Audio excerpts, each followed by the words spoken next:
फूल गोभी की खेती करके अच्छा खासा मुनाफा कमा सकते हैं। जहां हम पारंपरिक खेती करके प्रति एकड़ मात्र 60-70 हज़ार रुपये कमाते हैं, वहीं यदि हम फूल गोभी खेती करते हैं तो प्रति एकड़ हम 2.5 से 3 लाख रुपये कमा सकते हैं किसान साथियों। यदि हम फूल गोभी की अगेती खेती करते हैं तो निश्चित ही हमें अच्छा मंडी भाव देखने को मिलता है। फूल गोभी का जो टोटल प्रॉफिट है हमारा मंडी भाव पर डिपेंड करता है। देखा गया है कि जून, जुलाई, अगस्त, सितंबर इन महीनों में फूल गोभी का अच्छा भाव देखने को मिलता है। यदि हम फूल गोभी की अगेती खेती करते हैं तो निश्चित ही हम प्रति एकड़ 2.5 से 3 लाख रुपए कमा सकते हैं। तो किसान साथियों, आज के इस वीडियो में आपको फूल गोभी की उन्नत खेती किस तरीके से करना है इस विषय में बताने वाला हूँ। इसमें जो मुख्य पॉइंट होंगे हमारे ये होंगे कि नर्सरी हमें किस तरीके से तैयार करनी है, क्योंकि स्वस्थ पौधे प्राप्त करने के लिए नर्सरी एक महत्वपूर्ण पार्ट होता है।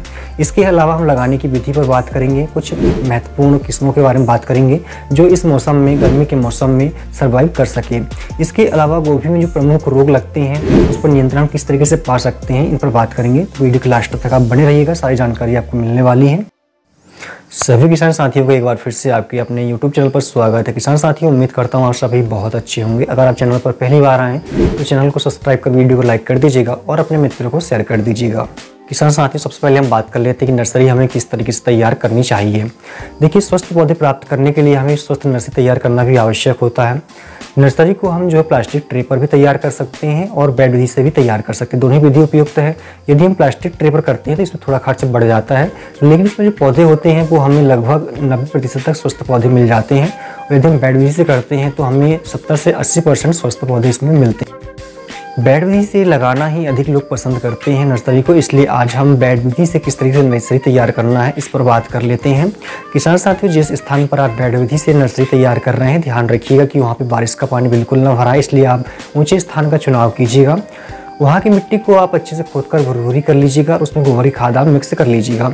यदि आप 1 हेक्टेयर के लिए नर्सरी तैयार कर रहे हैं तो 3 मीटर चौड़ा, 1 मीटर लंबा और आधा मीटर ऊंचा बेड बना लीजिएगा। 1 हेक्टेयर के लिए इसमें स्थान पर्याप्त होता है। इस बेड पर आप लकड़ी की सहायता से लगभग आधा सेंटीमीटर गहरी लाइनें बना लीजिएगा और बीजों को आप थायरम से उपचारित करके इसमें नाली पे आप लगा दीजिएगा और ऊपर से आप रेतीली मिट्टी को जो है ऊपर से थोड़ी सी डाल दीजिएगा ताकि बीज ढक जाए।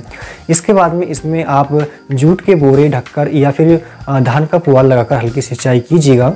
जब आपकी नर्सरी 8 से 10 दिन में अंकुरित हो जाए तो उसके बाद में आपको क्या करना है, पुआल या फिर आप जूट के जो बोरे आपने डाले हैं उनको हटा देना है और सुबह शाम आपको हल्की सिंचाई करना है। सिंचाई आपको ऐसे करनी है कि ताकि जो पौधे हैं वो नष्ट ना हो, बिल्कुल हल्की सिंचाई आपको करना है, आपको ये ध्यान रखना है। ठीक है किसान साहब, खेती का अगला चरण होता है कि हम किस विधि से रोपाई करें या पौधे को हम कौन सी विधि से खेतों में लगाएं जिससे हमें अच्छा उत्पादन देखने को मिले।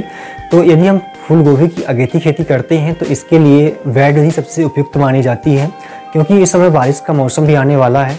तो बारिश का जो पानी है बेड ऊंचे होने के कारण हमारी गोभी तक नहीं पहुंच पाता है और इससे हमारी गोभी जो फसल है वो सुरक्षित रहती है। तो बेड से बेड की दूरी आपको लगभग 1.5 फीट रखना है, चौड़ाई इसकी आपको 2 फीट रखना है किसान साथियों, और ऊंचाई आपको बेड की जो है वो 1 से 1.5 फीट की रखना है। जब हमारा बेड बन जाए उसके बाद में उसमें आपको मल्चिंग कर लेनी है, जिससे जो खरपतवार है वो ऊपर ना आए उसमें और पौधे में जो टेम्परेचर है वो सही बना रहे। पौधे से पौधे की दूरी आपको 1 फीट रखना है और बेड के ऊपर आपको 2 लाइनें लगानी है किसान साथियों। इसमें आपको मल्चिंग का उपयोग करना है जिससे खरपतवार खेतों में ना आए और टेम्परेचर इसमें अच्छा खासा बना रहे।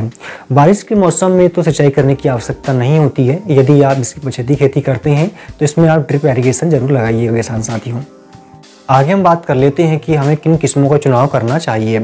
तो देखिए किसान साथियों, अगेती खेती करना गोभी के लिए बहुत ही चुनौतीपूर्ण कार्य होता है, क्योंकि इस समय बहुत तेज़ गर्मी पड़ती है, सिंचाई के साधन सीमित हो जाते हैं, साथ ही तेज़ लू चलती है और आगे बारिश का भी मौसम आने वाला है। तो इस समय हमें बहुत ही सावधानी से जो है किस्मों का चुनाव करना चाहिए। तो ऐसे ही मैं आज आपको 5 किस्मों के बारे में बताऊँगा। किसान साथियों, इन वैरायटी में से आप किसी एक का चुनाव कर सकते हैं। ये सारी वैरायटी बहुत अच्छी है और अगेती खेती के लिए बहुत अच्छी मानी जाती है किसान साथियों। इसमें आप लगा सकते हैं, कलर्स कंपनी की आती है माधुरी, इसके अलावा एडवांटा गोल्डन सीड का आता है GS85, इसके अलावा एडवांटा गोल्डन सीड में ही आता है सुपर सिगार, इसके अलावा सजेंटा कंपनी का आता है CFL 1522, इसको भी आप लगा सकते हैं। फिर सैमनिस कंपनी की आती है गिरजा, इसे भी आप लगा सकते हैं। तो ये बहुत ही अच्छी वैरायटी है, इनका चुनाव करके आप जो है अच्छा प्रॉफिट ले सकते हैं। किसान साथियों, आगे हम बात कर लेते हैं कि हमारी गोभी की फसल का अच्छा उत्पादन लेने के लिए हमें खाद प्रबंधन किस तरीके का रखना चाहिए। तो देखिए, जब भी हम खेत की तैयारी करें तो उस समय हमें गोबर की खाद प्रति एकड़ 8 से 10 टन मिला देनी चाहिए, फिर आपको बेड बनाना चाहिए किसान साथियों। उसके बाद में रोपाई करने से पहले आपको बेड के ऊपर जो है 100 किलोग्राम फास्फोरस, 25 किलोग्राम पोटास और 25 किलोग्राम नाइट्रोजन यानी कि यूरिया मिलाकर आपको बेड पर ऊपर डाल देना है। उसके बाद में आप पौधारोपण कीजिएगा। नाइट्रोजन की टोटल मात्रा आपको जो है 50 किलो की देनी है, लेकिन शुरुआत में बेसल डोज के रूप में आपको 25 किलोग्राम देना है। उसके बाद में जब आपकी गोभी की फसल 30 दिन की हो जाए तब आपको बाकी नाइट्रोजन देना है किसान साथियों। बेसल डोज देने के बाद में जब हमारी फसल 15 दिन की हो जाए या 20 दिन की हो जाए, इस बीच में हमें जो है 1 किलोग्राम NPK 19-19 लेना है। इसके अलावा कोई भी अच्छी कंपनी का 5 किलोग्राम माइक्रो न्यूट्रिएंट्स लेना है किसान साथियों, ये आपको डालना है। इसके बाद में जब हमारी फसल 30 से 35 दिन की हो जाए तब आपको NPK 1261 लेना है प्रति एकड़ 1 किलो के हिसाब से। साथ ही आपको कोई भी अच्छी कंपनी का माइक्रो न्यूट्रिएंट्स और कोई भी अच्छी कंपनी का ह्यूमिक एसिड लेकर छिड़काव करना है। आवश्यकता अनुसार आप इनकी मात्रा ले सकते हैं। इसके अलावा जब हमारी गोभी की फसल 50 से 60 दिन की हो जाए तब हमें NPK कहना चाहिए कि 13-0-45 लेना है। साथ ही इसमें हमें बोरान लेना है और कोई भी अच्छी कंपनी का ह्यूमिक एसिड लेना है। इनका छिड़काव हमें आवश्यकता अनुसार फसल में करना चाहिए, तो हमें अच्छा उत्पादन इसमें देखने को मिलेगा। किसान साथियों, आगे हम बात कर लेते हैं कि गोभी की फसल में कौन कौन से रोग लगते हैं। तो अगेती खेती करना एक चुनौतीपूर्ण कार्य होता है। इस समय बहुत सारे रोग गोभी की फसल में देखने को मिलते हैं किसान साथियों। यदि हम समय पर इन पर नियंत्रण न कर पाएँ अगर, तो हमारी पूरी फसल जो है वो नष्ट होने की कगार में होती है। किसान साथियों, सबसे अधिक रोग देखने को मिलता है गोभी की फसल में, वह है भूरी गलन या इसे ही भी हम लाल सड़न या फिर ब्राउनिंग रोग कहते हैं।